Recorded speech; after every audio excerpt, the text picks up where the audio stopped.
여러분, 그리스도인들에게서 최대 기쁨이 무엇이겠습니까? 그리스도, 뭔가 좀 수입이 많아진 것, 좋은 직장에 다니는 것, 또 뭐가 몸이 건강한 것, 여러 가지 있겠죠. 그러나 예수 그리스도인에게 최대 기쁨이라면 바로 제 사함의 기쁨입니다. 주님께서 나를 용납하시고 나를 용서해 주시고 새롭게 해줬다는 이 기쁨, 이것보다 더 큰 기쁨이 없습니다. 왜냐하면 죄 그대로 가면은 죄의 결과를 받고 멸망으로 가는 우리를 용서해 주심으로 우리를 구원해 주셨기 때문입니다. 그러나 그리스도인들에게 최대의 고통이 있다면 그게 무엇이겠습니까? 우리가 예수 그리스도 통해서 용서받는 확신이 있는데도 불구하고 우리가 죄를 범하면서 괴로워하는 것. 많은 그리스도인들이 그 구원의 기쁨을 경험은 했지만은 그럼에도 불구하고 죄책 때문에 더불어 싸우고 있다는 사실입니다. 저는 저번 주에 설교를 다시 한번 생각을 여러분께 깨워줬습니다. 우리가 저번 주에 제가 이야기했죠. 구원받는 확실한 근거가 무엇입니까? 우리가 구원받는 근거가 뭐랬죠? 두 가지입니다. 하나는 뭐예요? 바로 예수 그리스도의 큰 넘치는 은혜. 그 은혜 때문에 구원받은 거예요. 그리고 두 번째로 예수님이 하나님께 절대 복종했기 때문에 그 결과로 우리가 구원을 받았습니다. 그리고 이렇게 구원받은 구원을 개인적으로 구원을 완성해서 천국까지 가려고 하면 죄와 사탄의 왕노릇을 받아가지고 죄의 다스림을 받아서는 안 된다는 겁니다.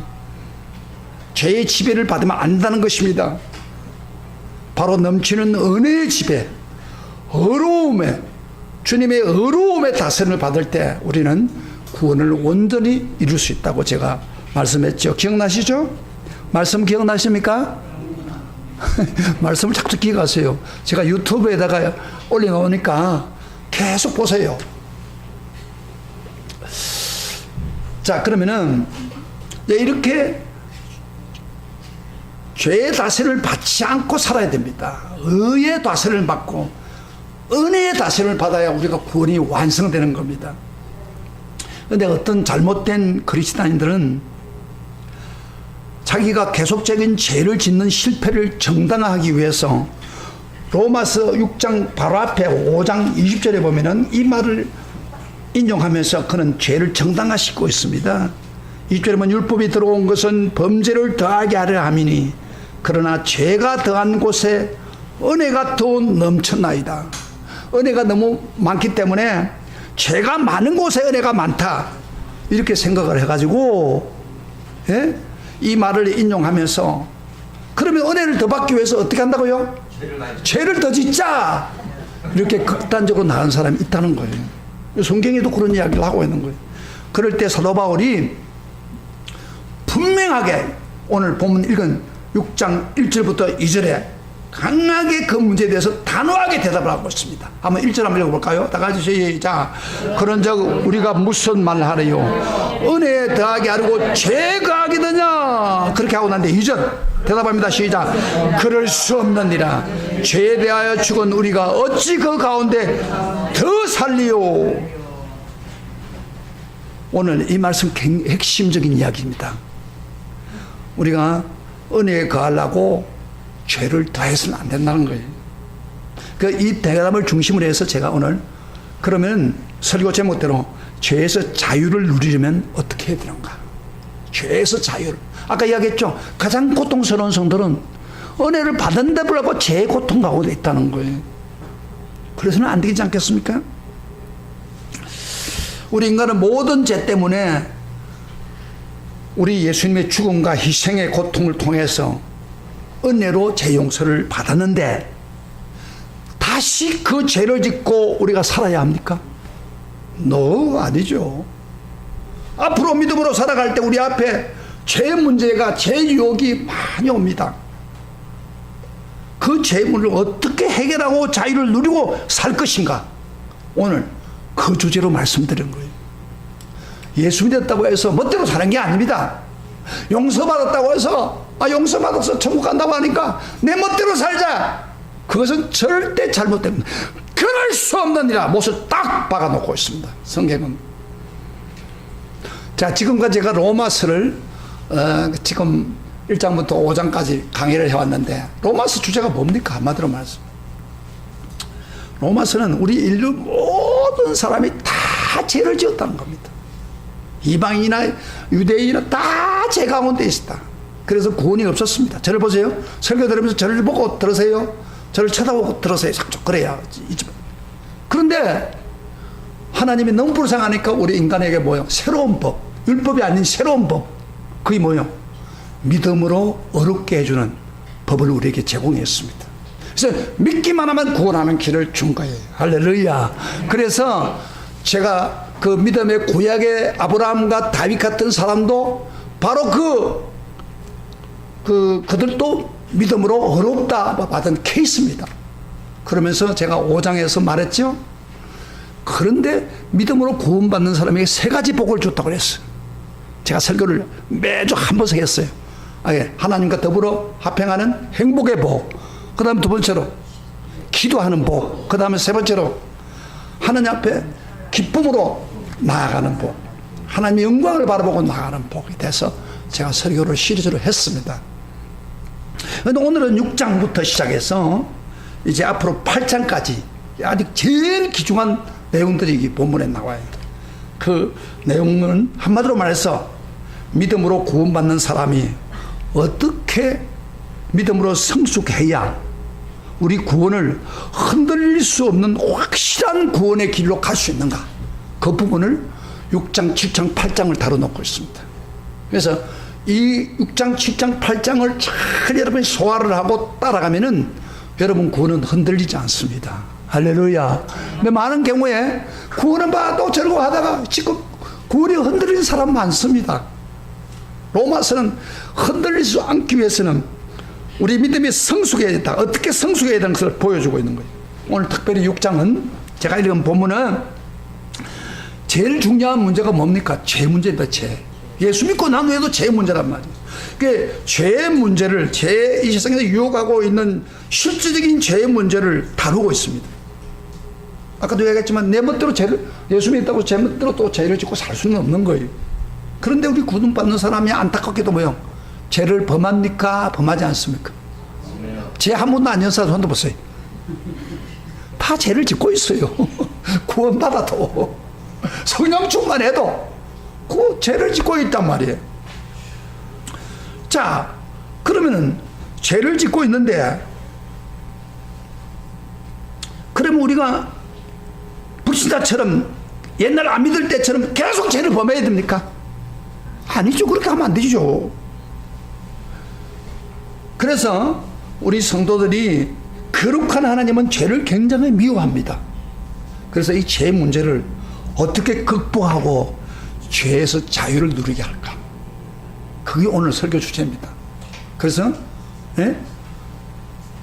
오늘 죄에서 자유를 누리려면, 아멘. 따라서 죄에서 자유를 누리려면 오늘 미국에서 오신 분이든 뭐 어떤 분도 성경에서 다 마찬가지예요. 오늘 이 주제는 굉장히 중요한 주제입니다. 그 제가 제 이야기를 하는 게 아니에요. 성경에 있는 이야기를 여러분에게 펼칩니다. 오늘 이 말씀이 여러분에게 깊이 박힌 못처럼 되기를 축복합니다. 잊어버리지 않고 나아가는 복음이 되시기를 바랍니다. 6장은 이 죄 문제를 질문을 던지면서 시작합니다. 아까 1절에 다시 봤지만은 은혜를 더하게 하려고 죄 거하겠느냐 하면서 질문을 던집니다. 계속 죄 거한다는 말은 무슨 말이냐면 죄를 계속 짓고 살겠느냐 그런 이야기. 죄를 끊지 못하고 죄를 계속 짓느냐 이 말이에요.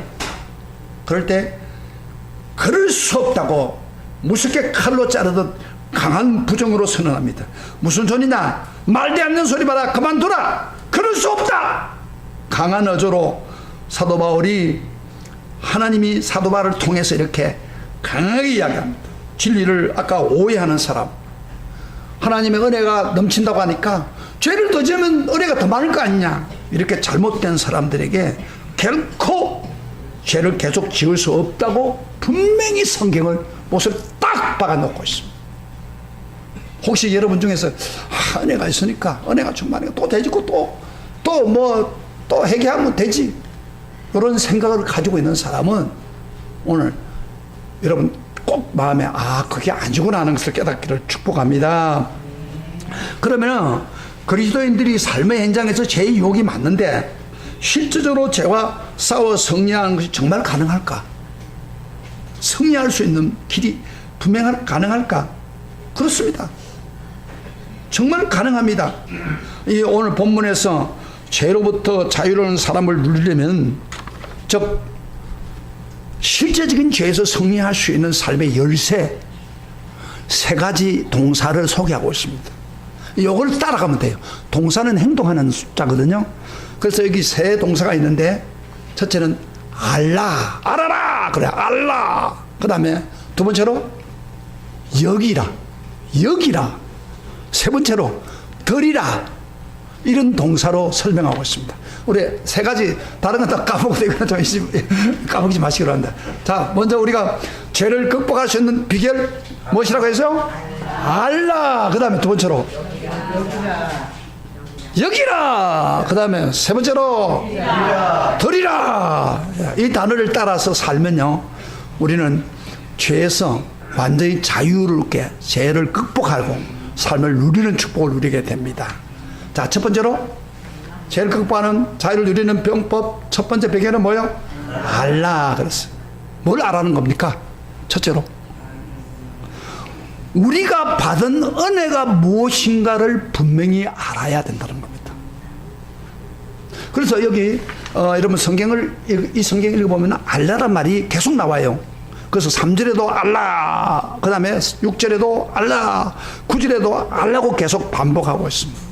그럼 뭘 알라는 거예요? 우리가 어떤 위치에 서 있는가, 어떤 신분인가. 3절 봅시다. 3절 같이 읽읍시다. 성경 같이 봐요. 그래서 제가 성경을 보라고 하면 성경을 모르면 안 됩니다. 성경에 이렇게 막연한 설교가 아닙니다. 제가 잘 보세요. 성경 3절 다 같이 보세요. 성경 펴세요. 다 같이 소리를. 성경에 나보고 설교 들으려고 하는 거 아주 못된 생각이에요, 그게. 상식적으로 말씀을 듣지 마세요. 3절 다 같이 읽어보시다. 시작. 무릇 그리스도 예수와 합하여 세례받은 우리는 그의 죽으심과 합하여 세례를 받은 줄을 알지 못하느냐. 알지 못하는 거겠죠? 안다 그 말이에요. 그럼 알아라 그 말이에요. 예수 그리스도와 합하여 세례받았다 그 말이에요. 그 다음에 그것을 또 4절에 가서는 좀 더 반복해서 강조하고 있습니다. 너무 중요하기 때문에. 4절 다 같이 보시다. 시작. 그러므로 우리가 그의 죽으심과 합하여 세례를 받음으로 그와 함께 장사되었나니 이는 아버지의 영광으로 말미암아 그리스도 죽은 자 가운데 살리심과 같이 우리도 또한 새 생명 가운데 행하게 하려 함이더라. 세례받고 죽고 끝나는 게 아니라 여기서 4절에는 새 생명, 예수님 산 것처럼 새 생명을 얻게 한다. 그래 놓고 5절에 가면은 이 예수님 같이 세례받는 것, 합하여 세례받는 것을 쉽게 설명하고 있습니다. 5절 다 같이 시작. 만일 우리가 그의 죽으심과 같은 모양으로 연합한 자가 되었으면 또한 그의 부활과 같은 모양으로 연합한 자도 되리라. 여기 연합하는 말을 두 번 이야기합니다. 예수님의 죽음 같은 모양으로 연합한 자가 되었고 예수님이 부활할 때 같이 연합된 자가 됐다. 그러냐. 이 사도 바울은요, 연합의 원리를 설명하고 있습니다. 무슨 말이냐? 연합의 원리란 뭐냐면은 우리가 예수님을 나의 구세주 주님으로 딱 영접하고 확실히 믿는 순간에 우리는 예수님과 연합이 됐다는 거예요. 우리가 영적으로 연합됐다는 것을 그리스도의 죽음과 장사 진행과 그의 부활 사건에 연합하여 동참했다는 겁니다. 물론 우리가 예수님이 2000년 전에 돌아가실 때 여러분 그 당시에 가서 같이 죽었습니까? 한 사람도 아니죠. 안 죽어서 실제로. 그렇지만 성경은 연합되었다 이 말이에요. 그럼 연합되었다는 것을 한번 설명해 봅시다. 예수님이 십자가에 죽으면서 마지막 남기는 말이 뭐예요? 다 이루었다고 했습니다. 그럼 다 이루었다는 말은 제가 자주 사용하는데 그 말은 무슨 말이냐면 다 다 지불했다 그런 뜻이에요. 상업적인 용어예요. 텔텔에서 타이라는 말인데 이 말은 그러니까 인류가 지었던 죄의 대가는 뭐요? 사망 멸망이란 말이에요. 그런데 예수님이 죽으심으로 다 이뤘다고 하는 순간에 우리 모든 사람의 죄를 다 지불했다 그런 이야기. 과거, 현재, 미래, 앞으로 태어날 모든 사람들의 죄를 단 한 번에 전부 갚았다 이 말이에요. 또 갚을 필요 없는 거예요. 그 이야기란 겁니다. 그러면은 예수님이 다 이뤘다고 다 성취했다는 말 속에 우리는 그때 안 죽었지만은 우리 죄가 다 포함이 되는 거예요. 그게. 아멘. 예수님이 죽는 순간에 우리를 왜 죽었다 이 말이에요. 따라서 나를 위해서 그 순간에 죽었다 그 말이에요. 그게 연합이란 거예요. 연합. 네, 연합됐다는 그 이야기입니다. 그리고 예수님이 살아나는 순간에 죽고 끝나는 게 아니라 우리도 살아났다 그런 이야기예요. 그래서 예수님이 죄를 위해서 죽는 그 순간에 우리 모든 죄가 다 해결된 것 같이 우리도 예수님 같이 죽고 우리 죄가 해결됐다 그런 이야기예요. 할렐루야. 그리고 살아날 때 우리가 예수님처럼 연합됐으니까 우리가 살아났다 이 말이에요. 사실 잘 이해는 안 되지만은 성경이 그렇게 말하고 있으니까 제 이야기가 아니잖아요.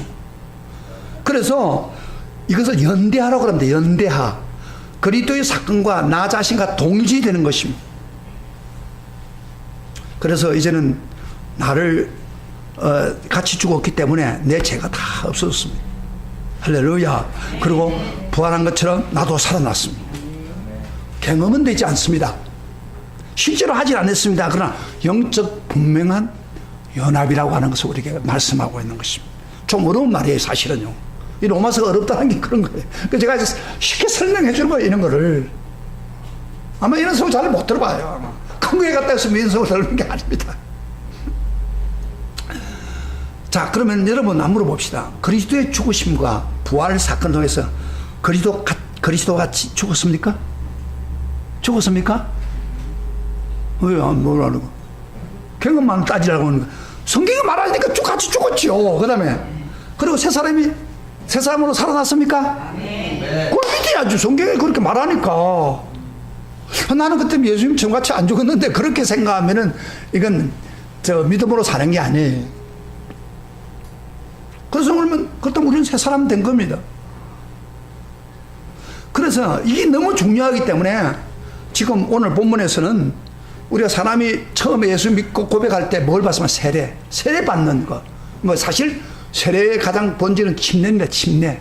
물 속에 같이 죽는 거예요. 들어가고 그다음에 일으키는 거예요. 뭐 장로교회는 뭐 세례를 뿌리는 식이니까 그 감을 못 느끼는데 원래 침례예요. 침례.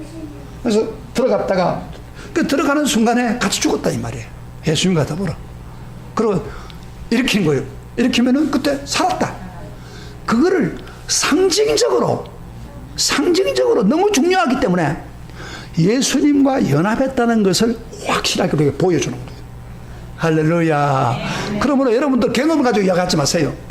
따라합시다. 나는 예수님이 죽을 때 내 죄를 위해서 나도 죽었다. 그러므로 내 죄가 다 용서받았다. 할렐루야. 이게 믿음이에요. 따라하는 사람도 있어요. 이런 생각하는 것들. 그러세요, 목사님. 그거는 내 머리로 이해가 안 되는데 손에 대가 나지 않은데 그거 무슨 말이 하고 있어요. 이런 사람은요, 자기 머리를 믿는 거예요. 성경에는 그렇게 말하지 않다니까요. 여러분, 이건 모르기 때문에 제 문제를 해결 못하고 있는 거예요. 잘 타세요. 오늘 이 말씀이 제 문제를 해결할 수 있는 키가 되는 거예요. 그래서 6절부터 7절에 좀 더 진전됩니다. 6절부터 한번 읽어봅시다. 제가 하나하나 설명합니다. 6절 7절 시작.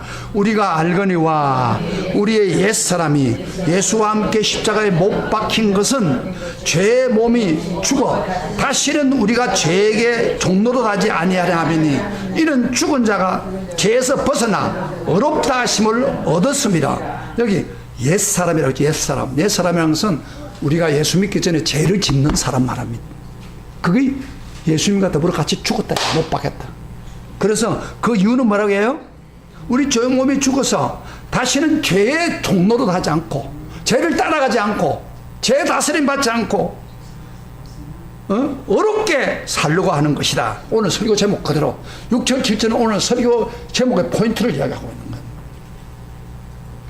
그래서 왜 그리스도인들이 신앙이 성장하지 못하고 왜 우리가 죄를 이기지만 또 계속 죄 가운데 헤매고 있습니까? 성장하지 못합니까? 딱 이유는 새로운 신분에 대한 정체의식이 없습니다. 자기 신분에 대해서 바로 알고 확신하지 못하기 때문에. 우리의 정체성이 뭡니까? 우리가 예수님과 같이 십자가에서 죽었습니다. 죄가 해결되었습니다. 할렐루야. 내가 지금 도덕적인 죄를 지고 있는지 모르지만은 해결된 거예요. 믿습니까? 네, 조금 설교를 들으면 목사님 오늘 설교가 좀 이상하다고 느낄지 모르지만 제가 제 이야기 아니에요. 제 이야기면 여러분 안 믿어도 괜찮아요. 근데 성경에 그렇게 말해요. 성경 한 구절 구절 내가 가르쳐놓은 거지 지금. 근데 이런 설교가 뭐에 딱 박히지 않기 때문에 정체성이 있기 때문에 죄를 극복을 못하는 거예요.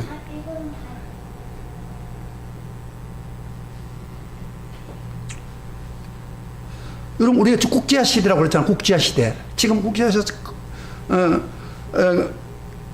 글로벌 시대라고 막 하는데 국제화 시대라는 게 뭐예요? 그 국제적인 사람들 같이 가는 의미입니다. 과학적인 것이나 모든 게. 그런데요, 한국 사람들이 우리는 한국 사람인데 뭐 꼭 세계화 될 필요가 뭐 있냐 이러고 자기 멋지라 하면 안 된다 그 이야기예요. 같이 따라갔지요. 이 아마 외국에서 오신 분들은 국제화가 얼마나 중요한 걸 알죠. 그리고 우리 한국도요, 기업이 성공하려면 국제화가 돼야 됩니다. 그래서 여기 한국에서 잘 팔리는 음식은 외국에서도 잘 팔릴 수밖에 없는 거예요. 그런 시대에 우리가 호응하는가 마찬가지로 우리 옛사람은 죽었고 새사람이 되었다는 새로운 신분을 가지고 우리가 살아야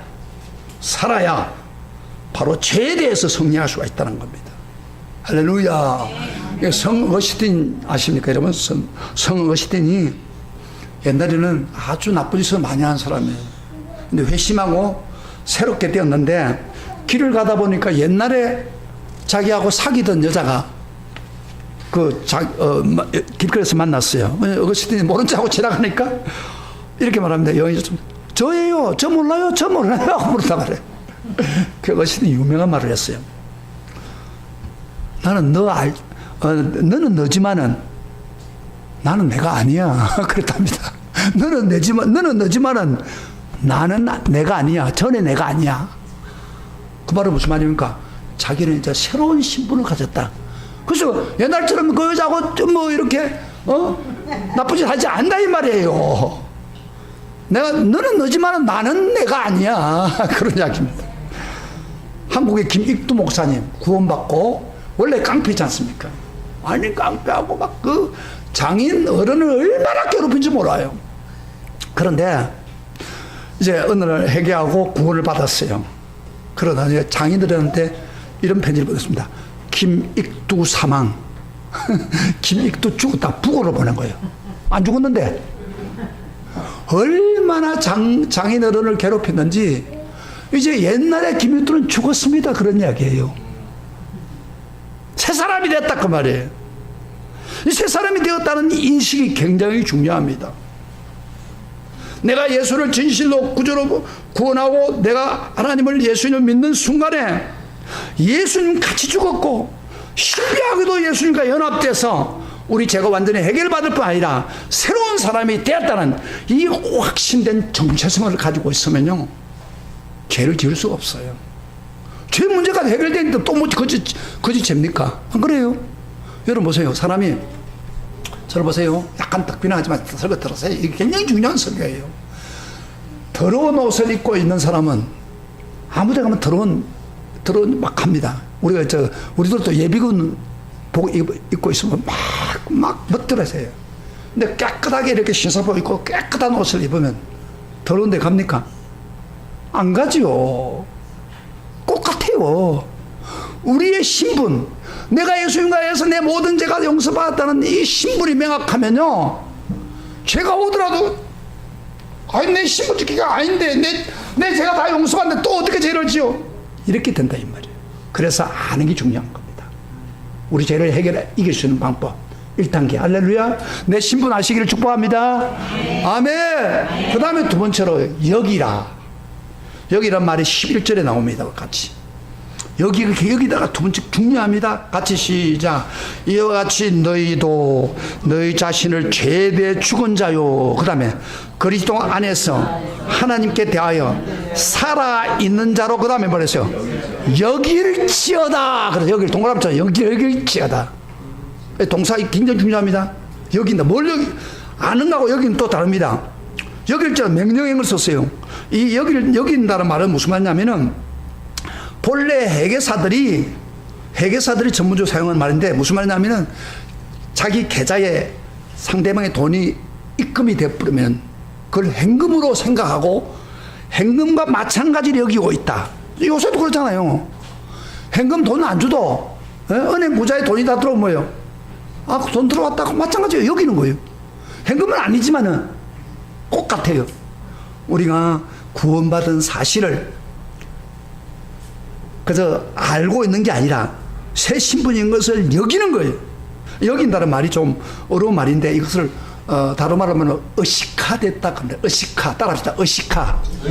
뭐 의식화됐다는 말을 쓸 때 여긴다는 말입니다. 무슨 말이냐면은 운동권자들이 공산주의 사상을 막 의식화한다고 하잖아요. 계속 그것을 애우고 그 다음에 그렇게 살도록. 그래서 이 끊임없이 의식하는 거, 이것은요, 내가 새로운 사람이 되었다, 나는 예수님과 십자가 죽었다, 나 제 문제가 해결됐다 하는 것을 알고 머리가 있는 게 아니라 계속해서 의식화시키는 거예요. 그걸 의식하라고 그런 거예요. 여긴다 그런 이야기. 그래서 사람은요, 설교 한번 듣고 그저 그렇게 살아야 삽니까 못 삽니까? 솔직하게 다 잊어버리고 며칠 지나면 다 잊어버려요. 그 사는 거는 그 반대로 사는 경우가 많아요. 그러나 설교를 듣고 또 듣고 또 듣고 또 의식하고 그래 맞아 이렇게 하면요, 우리 삶이 바로 그 신분으로 살게 되는 경향이 많습니다. 그래서 이와 같이 너희도 자신을 죄에 대해 죽은 자로 그리스도 예수 안에서 하나님 내에서 살아있는 자로 여길지어다. 여기 재밌는 말은 예수 안에서. 그리고 암프라시면 12절 봐요. 너희 자신을 죄에 대해 죽은 자로 그리스도 예수 안에서 하나님께 대하여 살아있는 자로. 예수 안에서 하면 무슨 말이에요? 아까 예수님과 연합된 우리 예수 안이라는 말이 성경에 많이 나와요. 그 말은 예수님과 연합된 사람으로 십자가의 죽음으로 같이 죽고 예수님 같이 살았다. 그런 마음으로 계속해서 의식화시키는 거예요. 그러면요, 죄를 멀리하게 됩니다. 막 성질이 올라오고 죄를 지을 순간이 딱 왔다. 그럼 뭘 생각해야 돼? 의식해. 나 예수님과 죽었는데 내가 어떻게 죄를 지을 수 있어? 달라요? 내 예수님과 죽었고 제 문제가 다 해결돼서 주님의 십자가에서 피를 청산해 주는데 내가 다시 어떻게 그 죄를 지어? 이거 의식합니다. 의식화를 하면요, 죄를 지으려고 하다가도 그러면 안 돼. 나는 하나님을 위해서, 하나님 영광만을 위해서 산자인데, 그래서 그런 의식을 하다 보면은 우리가 하나님 앞에서 올바르게 살아있는 자로서 살 수 있는 것입니다. 예를 하나 들어보세요. 조금 어려운 이야기니까 예를 하나 들게요. 그 거지 왕자의 예화를 아시죠? 어느 날 임금이 암행순시로 나갔다가 다리 밑에 거지 소년을 만나서 보니까 고린순이 똑똑하게 보여요. 그래서 그리스도를 데리고 왔어요.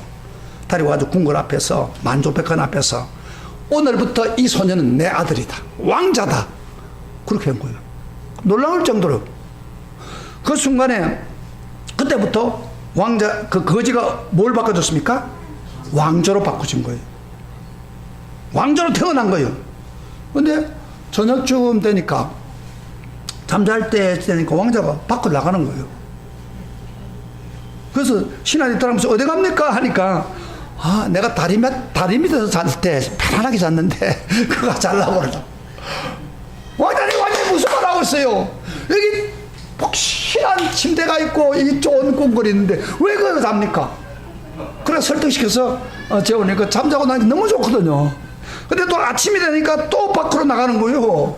그래서 궁녀들이 와서, 아니 왕자님 어디로 갑니까? 어디에 가니까 나는 평소 때 그 세수를 다리 밑에서 하니까 편하더라고. 왕자님 그러면 안 됩니다. 이 궁궐에 얼마나 좋은 물이 많는데.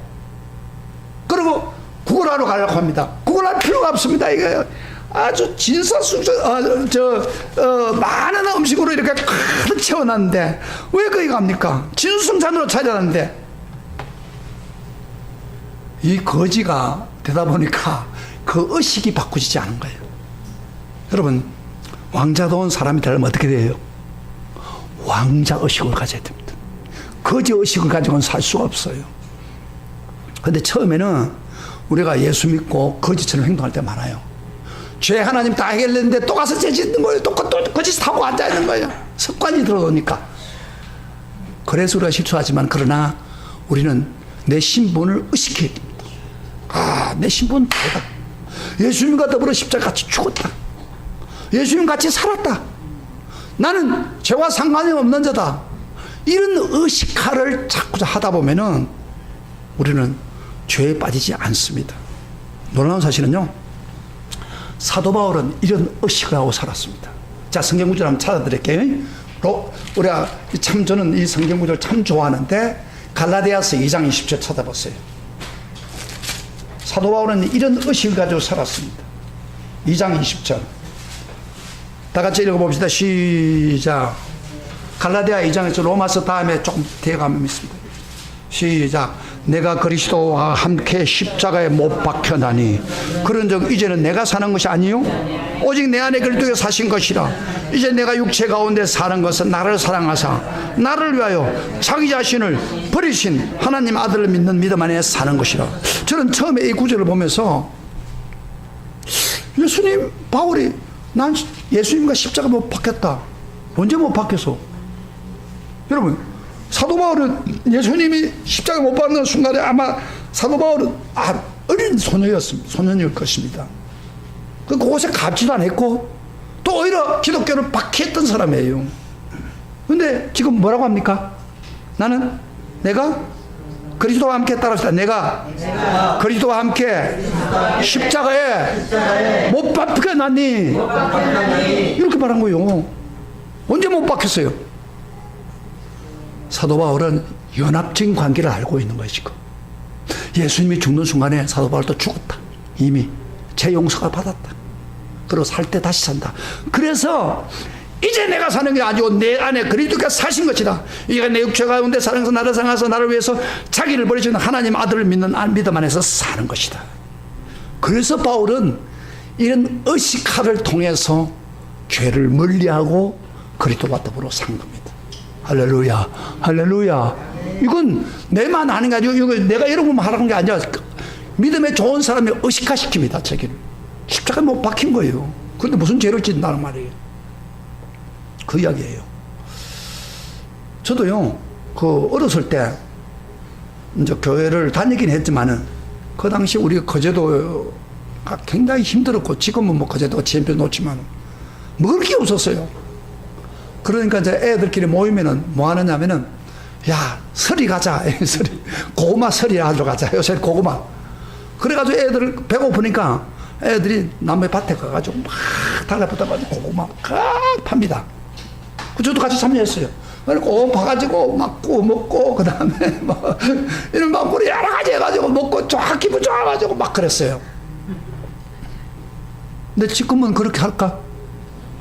그런 기회가 오더라도 제가 이 옥상에 올라가서 기도하고 있어요. 제가 아침 새벽마다 오시면 옥상에 가면 누가 이렇게 씨를 심었는지, 그 가지가 요새 많은 가지들이 몇 개 있다고. 옛날 같으면은 나 가지 좋아하거든요. 가지를 해가지고 가져오면 되지요. 뭐 그거 뭐 누가 했던. 그런데 내가 목사고 내가 예수님과 십자가 못 박힌 자가 어떻게 그 일을 할 수 있어? 의식화 되어 있는 거예요. 에?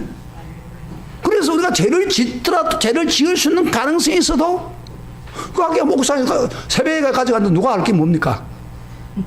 누가 봤어요? CCTV도 없어요.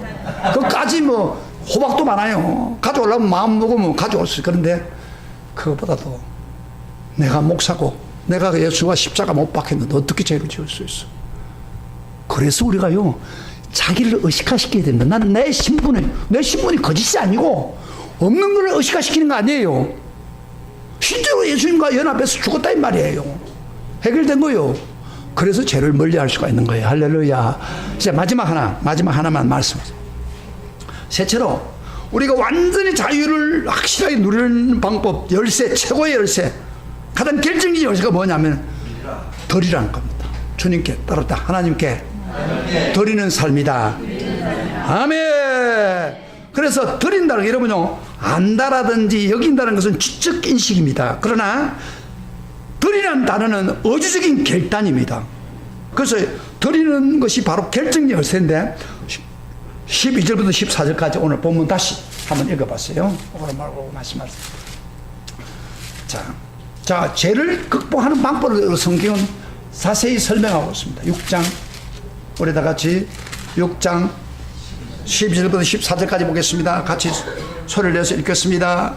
시작. 그러므로 너희는 죄가 너희 몸을 죽을 몸을 지배하지 못하게 하며 몸의 사욕에 순종하지 말고, 또한 너희 주체를 불의의 무기로 죄에서 내주지 말고, 오직 너희 자신을 죽은 자 가운데서 다시 살아난 자 같이 하나님께 드리며 너희 죄를 의의 물기로 하나님께 드리라. 죄가 너희를 주장하지 못하리니 이는 너희가 법 아래에 있지 아니하고 은혜 안에 있음이라.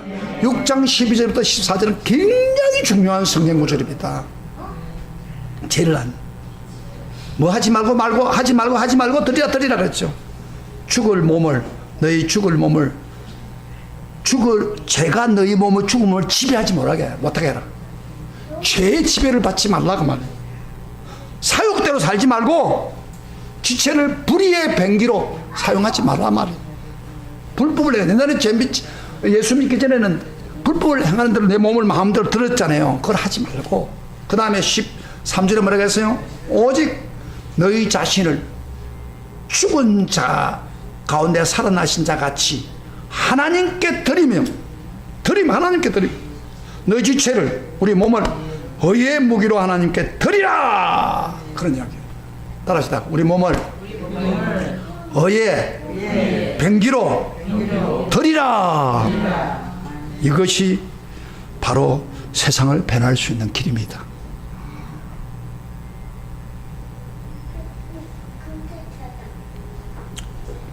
그래서 우리가 어거스틴 유명한 말을 했어요. 예수를 믿기 전에는 죄를 안 지을 수가 없다는 겁니다. 사람이 죄성이 가득해서. 그러나 예수 믿고 나면은 죄를 안 지을 수 있는 능력이 우리에게 주어진 거예요. 그래서 우리가 예수님의 십자가를 우리가 제대로 믿고 구원받는 사람에게는 죄를 안 지을 수도 있고, 그럼 지을 수도 있죠. 그러나 안 지을 수도 있다는 능력을. 그래서 우리가 믿을 때 우리에게 임한 성령께서 죄를 이길 수 있는 능력을 우리에게 준 거예요. 할렐루야. 그래서 예수 믿고 난 후에 죄 멋대로 지으면요, 내가 책임을 행하지 않았기 때문입니다. 근데 이상한 것은요, 예수 믿고 난 후에 죄를 지으면요, 다시 또 죄를 회개하면 용서를 해주는데 반드시 그 죄에 대한 대가를 줍니다. 바로 적극적으로 와요. 저 같은 경우는 죄를 지으면요, 즉각적으로 옵니다. 세상에서 고통을 당하게 하는 거예요. 그래서 예수 믿는 사람들이요, 이중적인 삶을 사는 사람들은요, 그 삶을 보면 굉장히 힘들어요.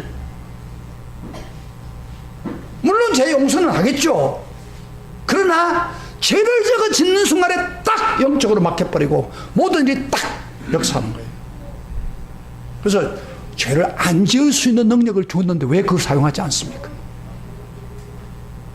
예수 믿으면 천국 가고 용서해 줬으니까 멋대로 살자. 해보세요. 멋대로 살아보세요. 여러분, 삶이 굉장히 고달픕니다. 힘듭니다. 될 것 같으면서도 안 돼요, 잘. 그렇게 하길 원하십니까?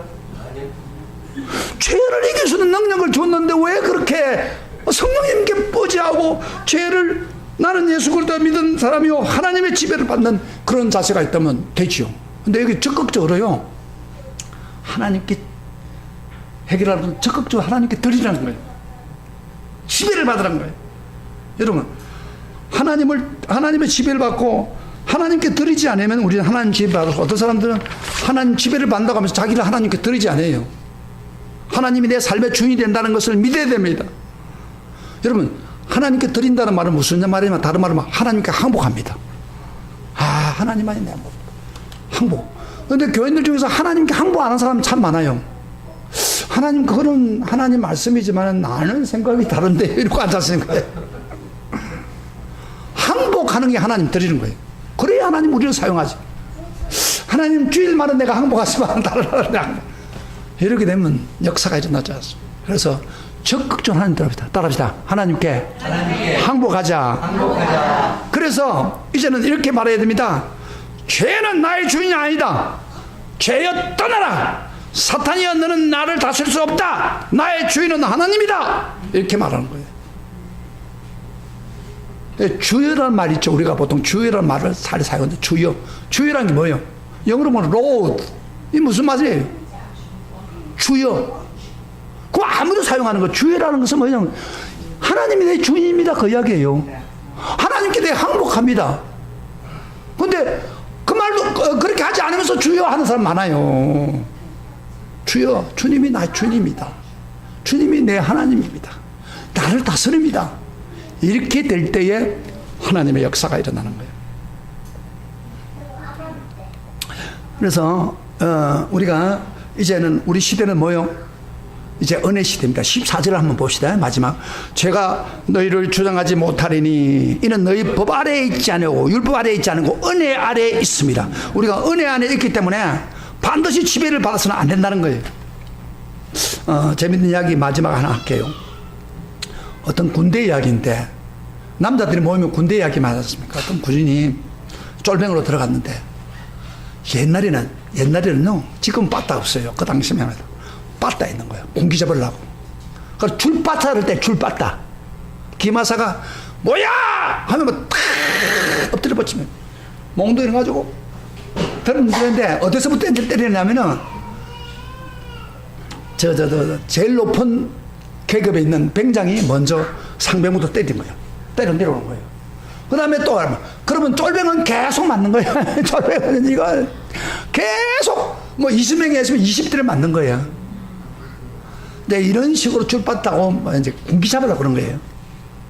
남자 여자들은 잘 몰라요. 그런데 이 기마사가, 그렇게 악독한 기마사가 제대로 했어요. 얼마 후에. 그래가지고 쫄병이 얼마나 기분이 좋아가지고, 이제 빠따 안 맞겠다 생각했는데, 이 사람이 술을 먹고 3일 후에 왔어요. 왔다가 비상 하는 거예요. 또 이게 뭐 기마사니까 그 목소리 들리더라고. 모르고 전부 다 비상했어요. 쭉 빠따 맞았어요. 다 죄리했는데도 불구하고.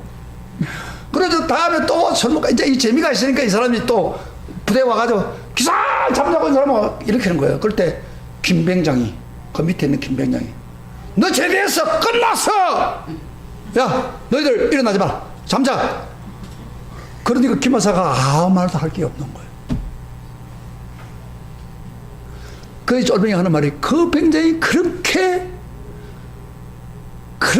아름다울 수가 없다는 거예요. 넌 끝났어. 마찬가지입니다. 우리도 죄를 짓는 옛날 다 끝났습니다. 제대했습니다. 이제 우리 예수님이 십자가에서 나를 위해 죽으시고 부활해서 우리는 죄와 상관이 없는 사람이 됐다 이 말이에요. 할렐루야. 네. 우리가 할 일은 뭐요? 바로 예수님께 드리는 삶입니다. 주님을 기쁘시게 하고 드리는 삶이에요. 그러면 하나님이 은혜를 주어서 신앙생활을 잘하게 합니다. 그래서요, 이 진리를 아는 사람은 죄 문제를 어떻게 해결하느냐 보세요. 이 진리를 아는 사람, 하나님과 예수님과 나와 연합됐다는 것을 믿는 사람은요, 죄에 함부로 끌려가지 않습니다. 내가 십자가에 죽었는데. 그 다음 두 번째로, 죄를 지었다 하더라도 절대 빨리 해결합니다. 세 번째로, 죄를 지었다고 해서 구원이 문제가 생긴 게 아닙니다. 근데 잘못하면 내 죄에서 구원이 떠난 거 아니냐? 절대 그게 아닙니다. 그래서 죄에 대해서 생각이 달라질 겁니다.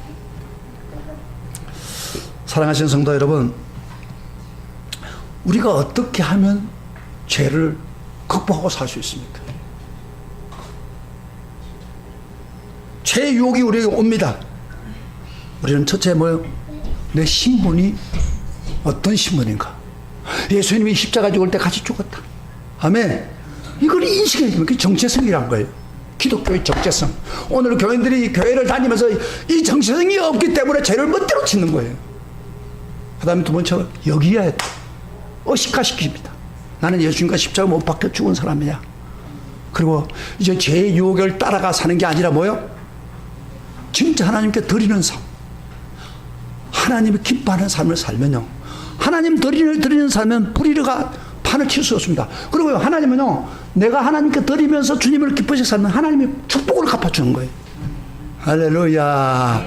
저 같은 경우는요, 제가 초창기 예수 믿고 났더니 죄를 짓는 경우도 많아요. 그래가지고 신기 성질 부리고 나는데 또 내가 왜 죄졌나 이런 식으로 죄를 얘기하고 그랬는데 이제 신앙이 오래 가니까 죄 자체가 싫어져요.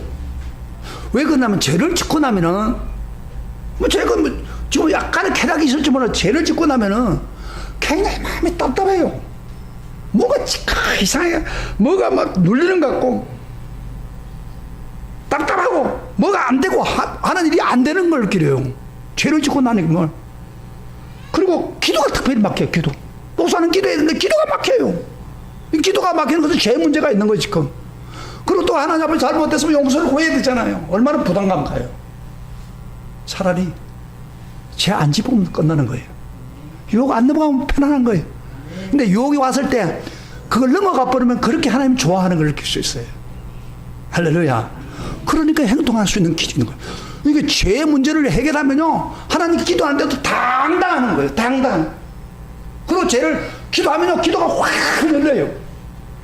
근데 죄 문제에 얽혀 있는 사람은요, 기도하면 괴로워요. 그래서 기도 안 해요, 그 사람은. 그걸 자기 멋대로 사는 거예요. 그리고 하는 일마다 안 돼요.